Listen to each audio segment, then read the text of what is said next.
হালুয়া খেতে কম বেশি আমরা প্রত্যেকেই পছন্দ করি, তবে অনেক হালুয়া হয়তো আমাদের এখনও খাওয়া বাকি আছে। আজ আমি তোমাদের সাথে পাকা কলার হালুয়া শেয়ার করছি। পাকা কলার হালুয়া খেতে কিন্তু দুর্দান্ত লাগে, তৈরি করা খুবই সহজ। ভিডিওটি ভালো লাগলে চ্যানেলটি সাবস্ক্রাইব করে দিয়ে অবশ্যই সাথে থেকো, আর সাথে অবশ্যই লাইক করো। পাকা কলা নিয়েছি। পাকা কলার সাইজে বড়, তাই এখানে একটি ব্যবহার করছি, তবে কলার সাইজ ছোট হলে দুটো বা তিনটে ব্যবহার করা যেতে পারে। কলাটি ছোট ছোট করে আমি কেটে নিয়েছি। এবার একটু চটকে নিচ্ছি। অবশ্যই কলাটা চটকে নিতে হবে। গ্রেটারের সাহায্যে গ্রেট করা যেতে পারে, তবে একটি কাঁটা চামচ দিয়ে খুব ভালোভাবে চটকানো হয়, তো আমি কাঁটা চামচটা এখানে ব্যবহার করেছি। খুব ভালোভাবে চটকে নিয়েছি। এর ভিতরে কোনো শক্ত অংশ বা গুটি কিন্তু নেই। এক সাইডে এটা রেখে দিচ্ছি। কড়াইতে দিচ্ছি ঘি।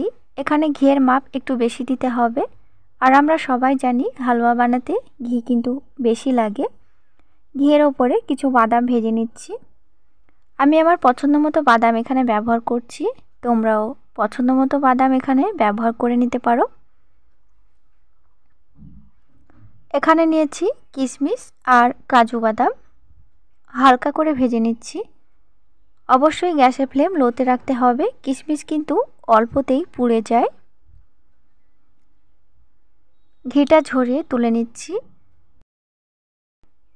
যে কোনো হালুয়াতে ঘি বেশি দিলে কিন্তু টেস্ট খুব ভালো আসে। প্রয়োজনে তোমরা ঘি এর চাইতেও বেশি ব্যবহার করতে পারো। ঘিয়ের ওপরে এক বাটি সুজি ভেজে নিচ্ছি। কোনোভাবেই সুজিটা লাল করা যাবে না, লো ফ্লেমের ওপরেই নাড়াচাড়া করতে হবে। যখন দেখা যাবে খুব সুন্দর একটি স্মেল দিচ্ছে, তখন দেবো এখানে 1 গ্লাস দুধ।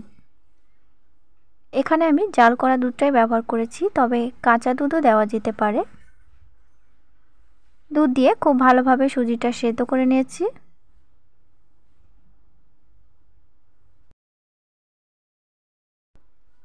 ওপর থেকে দিচ্ছি খুব সামান্য করে এলাচ গুঁড়ো, আর সাথে দিচ্ছি চটকানো পাকা কলা। কলা অনেকক্ষণ খোসা ছাড়িয়ে রাখলে কিন্তু কালারের পরিবর্তন হয়, আমরা সবাই জানি। তো চটকানো কলা, আমার কালারটা কিন্তু ব্রাউন কালার হয়ে গেছে। তো যাই হোক, আমি সুজির মধ্যে দিয়ে খুব ভালো করে নাড়াচাড়া করে নিয়েছি।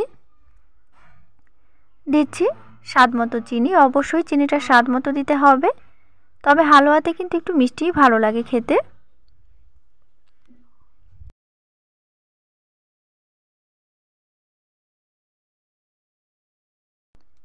গ্যাসের ফ্লেম মাঝারি লো আঁচে রেখে আরও 2-3 বার আমি নাড়াচাড়া করে নিয়েছি। ওপর থেকে দিচ্ছি ঘিয়ে ভেজে রাখা বাদাম।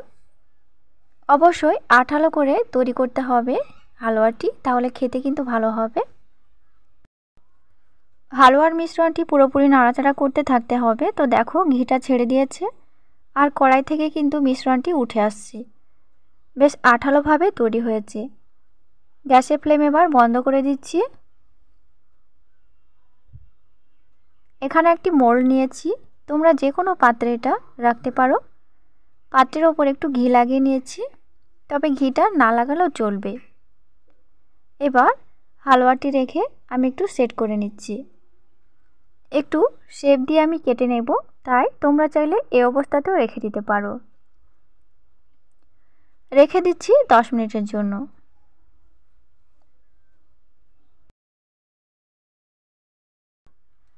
10 থেকে 15 মিনিট একটু ঠান্ডা করে নিয়েছি, যাতে হাত দেওয়া যায়, খাওয়া যেতে পারে। এরকম অবস্থায় আমি একটি প্লেটে বের করে নিচ্ছি। পরিবেশনের জন্য আমি আমার নিজের মতো করে কেটে নিচ্ছি। তো ভিডিওটি কেমন লেগেছে বন্ধুরা, যারা এখনও আমার নতুন বন্ধু, চ্যানেলটি এখনও সাবস্ক্রাইব করোনি, তারা প্লিজ অবশ্যই চ্যানেলটি সাবস্ক্রাইব করে দিয়ে অবশ্যই সাথে থাকবে, সাথে অবশ্যই লাইক করবে, আর অবশ্যই তোমার ফ্রেন্ড এবং ফ্যামিলিদের সাথে শেয়ার করবে আমার ভিডিওটি। আর কেমন হয়েছে অবশ্যই আমাকে কমেন্ট করে জানাবে।